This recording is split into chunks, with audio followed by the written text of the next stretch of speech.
नमस्कार गुलिस्तान न्यूज़ डोगरी च थुआढ़ा स्वागत। अ'ऊं आं थुआढ़े कन्नै देवेंद्र सिंह। इक बुरी खबर डोडा थमां सामने आवा करदी है जित्थै सिड़क हादसे च 3 लोकें दी जेह्ड़ी मौत होई गई है।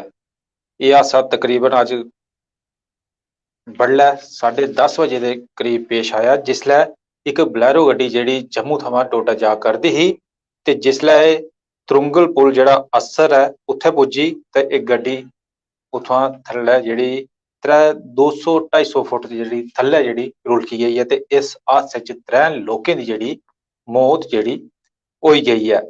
गड्डी नंबर जेह्ड़ा जानकारी जेह्ड़ी साढ़े तक करवा दी करदी गड्डी नंबर है JK02 CC 0701 JK02 CC 0701। एह् गड्डी नंबर जेह्ड़ी हादसे दा शिकार जेह्ड़ी होई गेई है ते 3 लोकें दी एह्दे च जेह्ड़ी मौत भी जेह्ड़ी होई गेई है।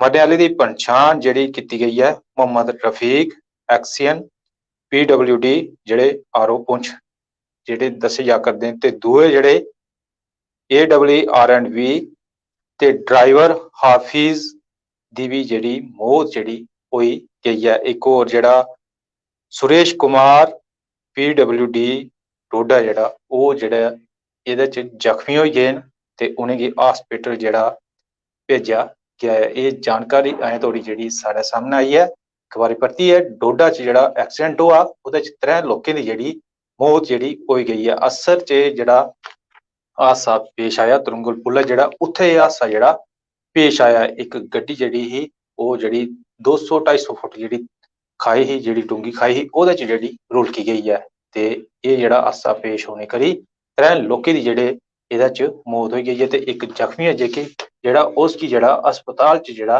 दाखल जेह्ड़ा कराया गेआ। किश दक्ख भी जेह्ड़े सामने उत्थुआं आए न ओह् इस चाल्ली न। दिक्खी सकदे तुस कि जेह्ड़ी गड्डी हादसा होआ ओह्दे बाद जेह्ड़ा रेस्क्यू ऑपरेशन उत्थै जेह्ड़ा चलाया गेआ ते इ'नें लोकें गी जेह्ड़ा उत्थुआं बाह्र आह्नेआ गेआ। एह्दे थमां पैह्लें भी जेह्ड़ा डोडा च इक हादसा जेह्ड़ा होएआ हा, 3 जेह्ड़े युवक हे ओह् जेह्ड़ी गड्डी जेह्ड़ी ओह् बी चन्हाऽ च जाई पेई ही ते हून एह् हादसा होआ एह्दे च 3 लोकें दी जेह्ड़ी मौत जेह्ड़ी होई गेई है।